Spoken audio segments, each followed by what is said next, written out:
ایک دور تھا جو عورتوں کے لیے بہت ظالمانہ اور خطرناک تھا۔ اس دور میں عورتوں پر بہت زیادہ الزام تراشی کی جاتی تھی اور سب سے بڑا الزام ہوتا تھا کالے جادو کا۔ جس پر بھی یہ الزام لگتا اس کی سزائے موت ہی ہوتی تھی۔ پھر ہمیں دکھایا جاتا ہے سال 1235 ولاج سٹی کا ایک منظر جس میں 3 عورتوں پر کالے جادو کا الزام تھا۔ چرچ والوں نے انہیں پھانسی کی سزا سنا دی تھی، لیکن پھانسی سے پہلے انہیں فادر کہتا ہے کہ تم تینوں میں سے اگر کوئی بھی اپنا الزام قبول کر لے گی تو اسے معاف کر دیا جائے گا۔ یہ سنتے ہی فوراً پہلی عورت بولتی ہے کہ ہاں میں نے کالا جادو کیا تھا اور میں شیطان کی پوجا کرتی تھی، اور یہ اس کے بعد دوسری عورت کہتی ہے کہ نہیں میں نے کالا جادو نہیں کیا، میں صرف اس کے توڑ کی میڈیسن بناتی ہوں۔ اور پھر تیسری عورت جس کا چہرہ بہت خوفناک تھا، وہ اپنا کوئی بھی گناہ قبول نہیں کرتی لیکن فادر کو ایک بددعا دیتی ہے۔ اس کے بعد تینوں کو لٹکا دیا جاتا ہے۔ حالانکہ پہلی 2 عورتوں نے اپنی زندگی کی بھیک مانگی تھی، لیکن اس دور میں کالے جادو کی سزا صرف پھانسی تھی۔ پھانسی دینے کے بعد سپاہی ان کی ڈیڈ باڈیز کو ندی میں لٹکا دیتے ہیں اور پھر وہاں سے چلے جاتے ہیں۔ لیکن فادر انہیں روک لیتا ہے اور کہتا ہے ہم ان کی ڈیڈ باڈیز کو ایسے ہی نہیں چھوڑ سکتے اور کالے جادو کے اثرات بھی ختم کرنے ہیں، جس کے لیے اسے سادمن کی کتاب میں سے کچھ الفاظ ان باڈیز پر بولنے ہوں گے، ورنہ اس کا نتیجہ بہت برا نکلے گا۔ لیکن سپاہی پادری کی کوئی بھی بات نہیں سنتے، اگنور کرتے ہوئے اسے وہاں سے چلے جاتے ہیں۔ لیکن پھر فادر جب آدھی رات ہوتی ہے تو وہ کتاب لے کے ندی پر آتا ہے اور ایک ایک کر کے ان کی ڈیڈ باڈیز کو باہر نکالتا ہے اور پھر کچھ الفاظ اس میں سے پڑھنے لگتا ہے جسے منتر کہتے ہیں۔ ان میں سے 2 ڈیڈ باڈیز میں سے تو شیطان چلا جاتا ہے لیکن تیسری زندہ ہو جاتی ہے، لیکن اب وہ ایک خوفناک شکل کی وچ بن گئی ہوتی ہے۔ وہ فادر کو ہی مار کر پل سے لٹکا دیتی ہے۔ پھر کافی وقت گزر جانے کے بعد 13ویں صدی دکھاتے ہیں۔ اس دور میں جنگوں کا آغاز ہو چکا ہوتا ہے اور چرچ کی طرف سے لاکھوں میں لوگ جنگ کے لیے آتے ہیں، لیکن ان میں جو بہت بہادر تھے وہ صرف 2 ہی سپاہی تھے جنہوں نے ہر جنگ میں بہت بہادری سے مقابلہ کیا ہوتا ہے۔ وہ دونوں آپس میں فرینڈز ہوتے ہیں اور ایک دوسرے کا کافی خیال رکھتے ہیں۔ ان میں سے ایک کا نام فیلسن اور دوسرے کا نام بہمن ہوتا ہے۔ ان لوگوں نے چرچ میں شامل ہو کر بہت ہی بہادری کا مظاہرہ کیا اور وفاداری سے کام کیا، اور پھر انہوں نے سال 1544 میں سمیلیا پر حملہ کیا۔ ان لوگوں کے ساتھ ان کی جنگ ہوئی اور ان لوگوں نے بہت بڑی تعداد میں لوگوں کا قتل کیا، لیکن پھر انہیں بہت ہی جلدی پتہ چل جاتا ہے کہ ان کے خلاف لڑنے والے کوئی سپاہی نہیں ہیں بلکہ عورتیں اور بچے ہیں۔ اور یہ بات انہیں تب پتہ چلتی ہے جب بہمن کی تلوار ایک عورت کے پیٹ میں گھس جاتی ہے۔ پھر وہ دونوں اپنے آس پاس عورتوں اور بچوں کی ڈیڈ باڈیز کو دیکھ کر بہت ہی اپسیٹ ہو جاتے ہیں، اور وہ اس سب کا قصوروار اپنے لیڈر کو سمجھتے ہیں اور کہتے ہیں کہ ہم معصوموں کی جان لینے کے لیے اس جنگ میں شریک نہیں ہوئے اور مذہب کے نام پر ہم ان معصوموں پر ظلم نہیں کریں گے۔ یہ اپنا فیصلہ سنا کر وہ دونوں بغاوت پر آ جاتے ہیں اور اپنی فوج کو چھوڑ کر چلے جاتے ہیں۔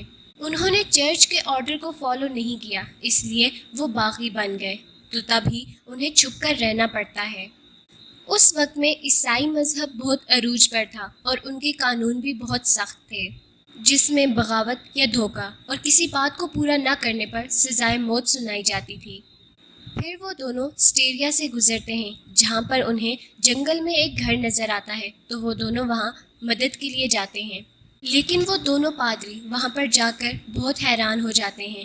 وہ دیکھتے ہیں کہ اس گھر میں رہنے والے ہسبینڈ وائف بہت ہی گندی بیماری کی زد میں آ کر مر چکے ہیں اور ان دونوں کی ڈیڈ باڈیز بہت بری طرح سے گل اور سڑ گئی ہیں۔ سٹیریا کا ماحول انہیں بہت عجیب لگتا ہے کیونکہ وہاں کے لوگ بہت ہی مایوس نظر آتے تھے، اور بہت عجیب بات یہ تھی کہ وہ لوگ ڈیڈ باڈیز کو دفناتے نہیں تھے بلکہ ایک جگہ پر جمع کر دیتے تھے۔ ان میں سے کچھ رحم کی دعائیں مانگ رہے تھے لیکن ساتھ ساتھ اپنے آپ کو زخمی بھی کر رہے تھے، کیونکہ فیلسن اور بہمن ابھی ابھی یہاں پر آئے تھے تو انہیں کوئی آئیڈیا نہیں ہوتا کہ یہاں پر کیا ہو رہا ہے۔ پھر ایک آدمی جو وہاں کا سپاہی تھا وہ انہیں بتاتا ہے کہ یہاں پر بہت خطرناک بیماری پھیل چکی ہے، اس میں لوگوں کا جسم گلنے سڑنے لگتا ہے اور یہ بیماری پچھلے 3 سال سے اپنے عروج پر ہے۔ وہ کہتا ہے کہ اسی بیماری میں میری پوری فیملی بھی مر چکی ہے۔ وہ لوگ یہاں پر کچھ سامان اکٹھا کرنے کے لیے آئے ہوتے ہیں، لیکن ان کی تلوار ایک سپاہی کو نظر آ جاتی ہے اور وہ انہیں پہچان لیتا ہے، اور جب وہ اس جگہ کو چھوڑ کر جا رہے ہوتے ہیں تو ان کے سپاہی انہیں پکڑ لیتے ہیں اور بادشاہ کے سامنے پیش کرتے ہیں، لیکن بادشاہ بھی اس بیماری کا شکار ہو چکا ہوتا ہے۔ بادشاہ کو ان دونوں کے بارے میں پتا ہوتا ہے کہ وہ دونوں بہت ہی بہادر سپاہی ہیں، لیکن اب وہ بغاوت پر اتر آئے ہیں۔ بادشاہ انہیں بتاتا ہے کہ یہ بیماری جہنم سے آئی ہے اور وہ ایک عورت لے کر آئی ہے جسے ہم نے قید کیا ہوا ہے، اور بتاتا ہے کہ اس کا توڑ صرف سالمن کی کتاب میں ہے، اور وہ کتاب بھی زیورک میں ہے۔ اس وچ کو زیورک لے جانا ہوگا تو وہاں کے لیڈرز ڈیسائیڈ کریں گے کہ اس کے ساتھ کیا کرنا ہے، لیکن ہمارے سپاہی یہ کام نہیں کر سکتے کیونکہ ان پر اس کا اثر جلدی ہو جاتا ہے۔ وہ آفر کرتا ہے کہ اگر تم یہ کام کر دو تو چرچ تمہارے سارے گناہ معاف کر دے گا، لیکن بہمن اس کو کرنے سے انکار کر دیتا ہے کیونکہ اس کے دل میں آخری جنگ کا خوف ابھی بھی تھا۔ ان کا انکار سن کر بادشاہ کو غصہ آ جاتا ہے اور وہ ان دونوں کو ایک جیل میں قید کروا دیتا ہے۔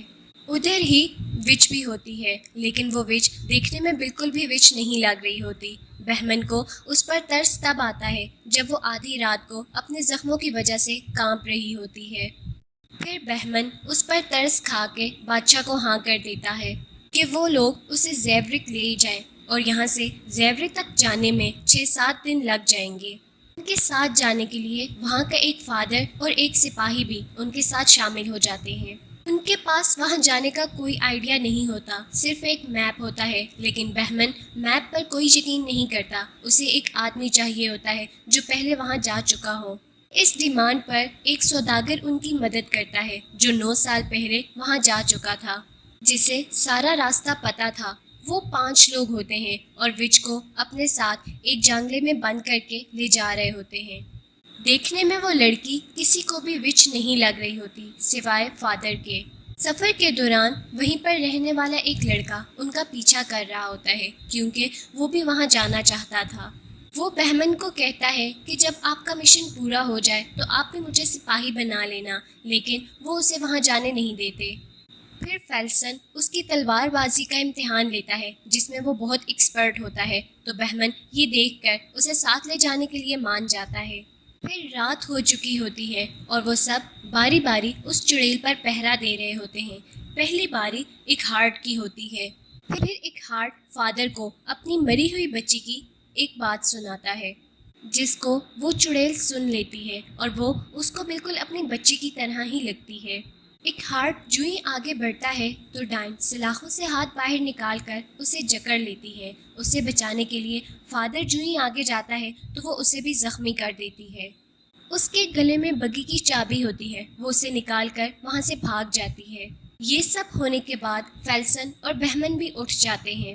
وہ ان کے پاس آتے ہیں، لیکن تب تک چڑیل بھاگ چکی ہوتی ہے۔ اس جگہ کے قریب ایک گاؤں ہوتا ہے، وہ وہاں پر جا کر چھپ جاتی ہے۔ اسے پکڑنے کے لیے سب آتے ہیں، لیکن وہ کسی کے بھی قابو میں نہیں آتی کہ وہ بار بار غائب ہو جاتی ہے۔ پھر ایک ہارٹ کو اپنی مری ہوئی بچی نظر آتی ہے جو کافی بری حالت میں ہوتی ہے۔ وہ اس کی بیٹی نہیں ہوتی بلکہ وہ ڈائن اس کو ویژن دکھا رہی ہوتی ہے، لیکن ایک ہارٹ کو یہ سب سچ لگ رہا ہوتا ہے اور وہ ان آوازوں کے پیچھے چلا جاتا ہے، لیکن وہاں پر وہ بچہ ہوتا ہے جو ان کے پیچھے آیا ہوتا ہے۔ ایک ہارٹ کو وہ نظر نہیں آتا اور وہ تلوار اس کے پیٹ میں گھس جاتی ہے۔ یہ دیکھ کر سب بہت حیران ہو جاتے ہیں اور کہتے ہیں کہ ایک ہارٹ کیوں نہیں رکا، کیونکہ وہ ڈائن اسے بہت سارے ویژنز دکھا رہی تھی۔ ایک ہارٹ تو اسے بچانے کے لیے کھولنے جا رہا تھا، لیکن وہ اسے ہی مار دیتی ہے۔ اس کے مرنے کے بعد وہ اس لڑکی کو قید کر دیتے ہیں جو کہ ان سے کافی منتیں کرتی ہے۔ پھر فادر انہیں سمجھاتا ہے کہ وہ اپنے دل کی کوئی بھی بات شیئر نہ کریں کیونکہ وہ ڈائن اسے ہمارے ہی خلاف استعمال کرے گی، اور یہ ہمیں عجیب چیزیں بھی دکھا سکتی ہے اور ہمیں آپس میں لڑوا بھی سکتی ہے۔ سفر کرنے کے دوران 2 پہاڑیوں کے درمیان ایک ندی آ جاتی ہے۔ اسے کراس کرنے کے لیے جو برج تھا وہ لکڑیوں کا بنا ہوا بہت پرانا تھا اور بہت کمزور بھی۔ ان لوگوں کے پاس گھوڑوں کے پیچھے سلاخوں والی بگی میں ایک ڈائن ہوتی ہے، جو بگی بہت بھاری ہوتی ہے۔ اپنے سامان کے ساتھ اس پل کو پار کرنا بہت مشکل تھا۔ وہ لوگ ایک ایک کر کے اس پل کو پار کرتے ہیں اور سب سے آخر میں وہ بگی لے کر جاتے ہیں۔ کافی مشکل پیش آتی ہے انہیں یہ سب کرتے ہوئے اور وہ پل بھی ٹوٹ جاتا ہے۔ پھر وہ ایک جنگل میں داخل ہو جاتے ہیں۔ اس جنگل کو بہت خطرناک سمجھا جاتا تھا کیونکہ ایک دفعہ جو بھی اس جنگل میں آتا وہ کبھی واپس نہیں جاتا تھا۔ وہاں پر بہت فوگ تھی لیکن وہ اپنی رات گزارنے کے لیے اسی جنگل میں رک جاتے ہیں۔ اور سوداگر کو ساری رات نیند نہیں آئی کیونکہ وہ جیسے ہی سونے کے لیے آنکھیں بند کرتا تھا تو اسے ڈراؤنے خواب آنا شروع ہو جاتے تھے۔ یہ سب کچھ وہ ڈائن کر رہی تھی، لیکن جب سوداگر سے یہ تکلیف برداشت نہیں ہوئی وہ اپنا تیر کمان لیتا ہے اور ڈائن کو مارنے کے لیے آتا ہے، جس پر بہمن اس کو منع کر دیتا ہے۔ جنگل میں جگہ جگہ بھٹکنے کے بعد جب انہیں کوئی بھی راستہ نہیں ملتا تو بہمن کا دماغ خراب ہونا شروع ہو جاتا ہے اور وہ غصے میں آ کر اس وچ کو مارنے کا فیصلہ کرتا ہے، جس پر فادر اسے روک لیتا ہے۔ اور پھر فیلسن بہمن کو بتاتا ہے کہ ہمیں اپنی منزل پہاڑ کی بلندی پر مل چکی ہے اور وہ زیورک وہیں پر ہے۔ اوپر پہنچ کر وہ لوگ دروازے پر کافی نوک کرتے ہیں لیکن کوئی بھی نہیں سنتا۔ پھر جب کافی نوک کرنے پر بھی کوئی دروازہ نہیں کھولتا تو کائے دیوار کو پار کر کے اندر سے اس دروازے کو کھول دیتا ہے اور اس جگہ پر بہت سناٹا ہوتا ہے۔ پھر وہ لوگ چرچ کے اندر چلے جاتے ہیں اور وہاں کا منظر بہت خوفناک ہوتا ہے۔ یہ سب دیکھ کر فادر بہت روتا ہے کیونکہ وہ سب بھی اب تک اس بیماری کا شکار ہو چکے تھے، سبھی اسی بیماری میں مر جاتے ہیں۔ پھر وہ سوچتے ہیں کہ ایسی جگہ پر شیطان کا اثر کیسے ہو سکتا ہے اور وہ سب ایک ہی حالت میں مر جاتے ہیں۔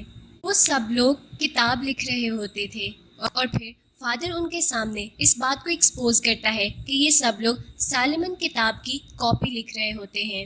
اصل کتاب تو ایک ہے جو ان کے پاس ہے۔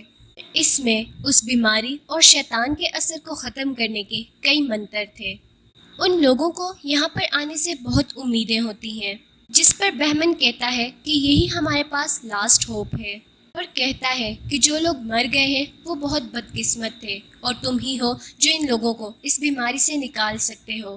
پھر پادری کتاب کھولتا ہے اور منتر پڑھنا شروع کرتا ہے لیکن اس ڈائن پر اس کا کوئی اثر نہیں ہوتا اور اس ڈائن کی آواز مردوں جیسی ہو جاتی ہے اور وہ بہمن کی ساری برائیوں کو وہاں پر ایکسپوز کر دیتی ہے۔